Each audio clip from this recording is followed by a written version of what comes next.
on va maintenant implémenter le scroll infini avec Inertia.js. Pour ça, on va d'abord se rendre dans Home Controller, et ce qu'on va faire, c'est qu'ici, au lieu de mettre un get, on va mettre un paginate. On va paginer les résultats. Donc paginate, on va en mettre 5, et je veux avec les query strings dans l'URL. Donc with query string. Ok. Donc là, si je reviens sur ma page, il va y avoir un bug. Normalement, si j'actualise, voilà, il y a un souci. Tout simplement, puisque maintenant, dans la console vue, alors je sais pas si on va pouvoir le voir là, non. Dans la console vue, en fait, il reconnaît plus les posts. Donc on va aller ici dans Home View, et on va aller sur le v-for qui boucle sur les posts. Donc pour ça, on est là, voilà. Donc v-for post in post, avec get ça marche, avec la pagination ça ne marche pas. Il faut mettre inpost.data. Et là, effectivement, ça fonctionne. On voit ici, alors je sais pas pourquoi il m'affiche plus la console view. Voilà, view, c'est bon, je l'ai récupéré. Très bien, si on va dans les posts, voilà, on a data, donc les data, on en a 5, on a 5 posts, c'est ce qu'on a demandé dans la pagination, mais on a aussi les données qui nous permettent de savoir sur quelle page on se trouve, la courante page ici, l'URL de la première page, il y a 4 pages, la première page 1, la dernière page 4, l'URL de la dernière page, etc. Et puis les liens aussi, effectivement, de chaque pagination. Ce qui va nous intéresser dans notre cas, puisqu'on va pas mettre de pagination en marche, c'est cette variable-là, next page URL, pour savoir vers quelle page on doit envoyer une requête pour charger les posts supplémentaires lorsqu'on va scroller. Donc quand on va scroller, c'est-à-dire que là, vous voyez, il y a le scroll, là, la barre de scroll, ici, hein, voilà. Vous faites défiler avec la molette de votre souris, hop, on va arriver en bas, tac, il va nous charger les 5 posts suivants. Et ainsi de suite, à chaque fois qu'on va descendre, il nous chargera les posts suivants à condition qu'il y en ait. S'il n'y en a pas, il chargera rien, bien évidemment. Donc pour faire ça, il va falloir tout simplement créer une fonction dans notre composant home qui va aller nous chercher les posts pour les posts suivants en fait quand on va arriver en bas. Donc il va falloir écouter le scroll. Donc ça se fait en JavaScript, hein, c'est assez simple à faire. Et quand on va arriver en bas, à une certaine limite, par exemple, nous on va définir 100 pixels du bas, on va charger les posts supplémentaires. Donc, je vais créer une fonction const load more post. Ok. Donc cette fonction, on va d'abord faire créer une variable qui sera pixels from bottom, à combien de pixels on est du bas. On va stocker la valeur dans cette variable là. Et on va faire un document, donc .body.scroll 8 moins window, alors window .inner 8 moins window scroll y. Donc ça va nous indiquer à combien de pixels on se trouve du bas quand on va scroller. Donc pour scroller, pour écouter le scroll, on va créer une autre fonction, okay, qui va être donc onMount, une fois que l'app est montée.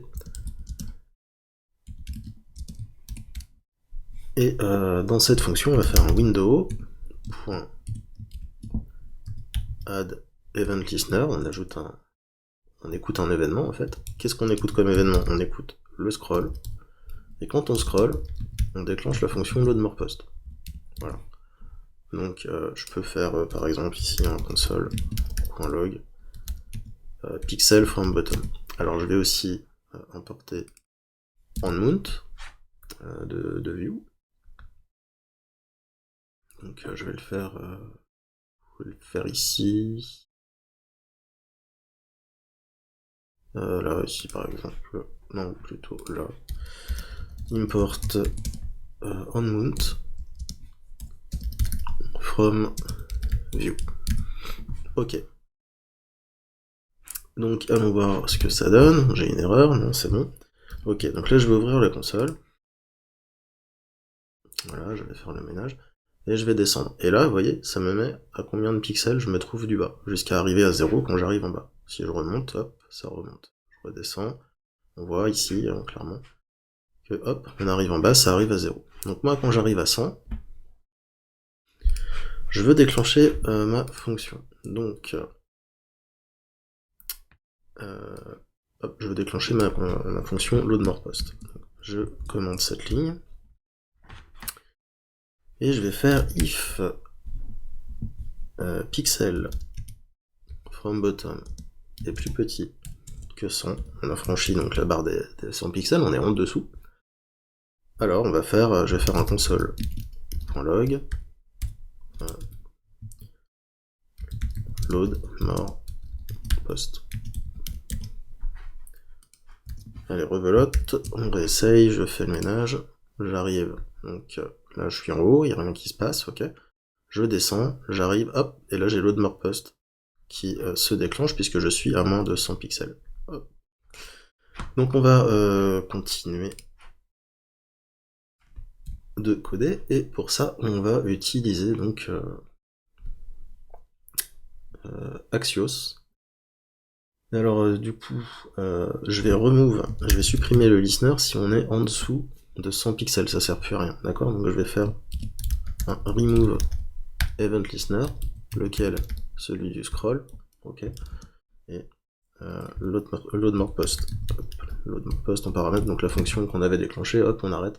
On supprime l'event lister pour éviter de charger plusieurs fois les posts, en fait, tout simplement. C'est uniquement pour éviter de charger plusieurs fois les posts qu'on va aller récupérer.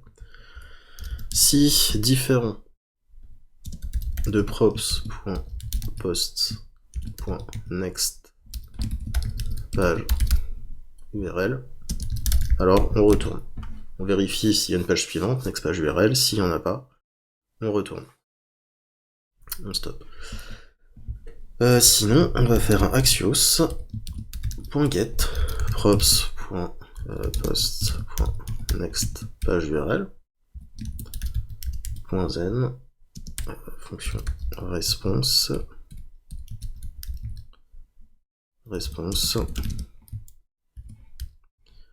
et là je vais faire un props.post.data.push, je vais pousser dans les données, donc on va utiliser le split operator response, on sait pas combien il y en a, .data, ok, donc on charge la page suivante avec Axios, ok, on ajoute les posts de la page suivante ici à la liste des posts, ok, et on va mettre à jour donc l'URL de la page suivante en faisant un props.post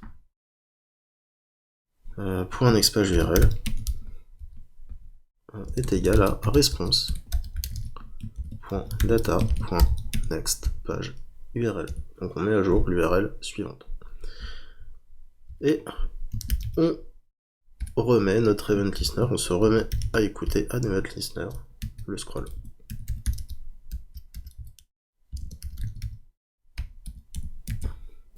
Post.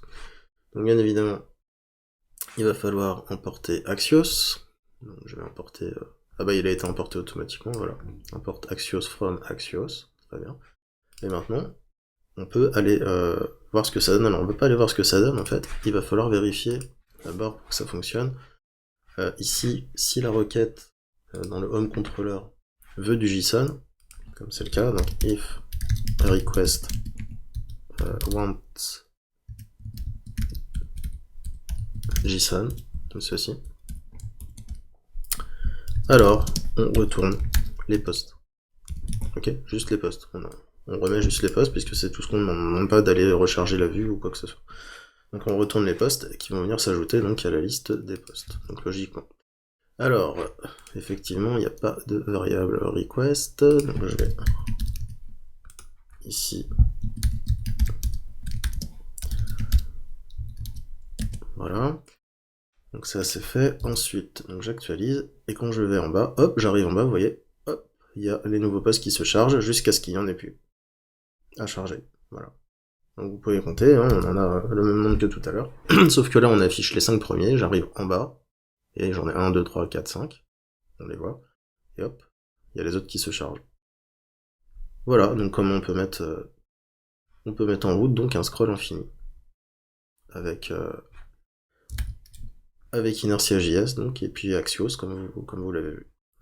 Grâce à la pagination, tout simplement, en allant chercher cette variable nextPageURL qui nous permet d'indiquer donc au contrôleur vers lequel on envoie la requête quelle page il va devoir nous renvoyer.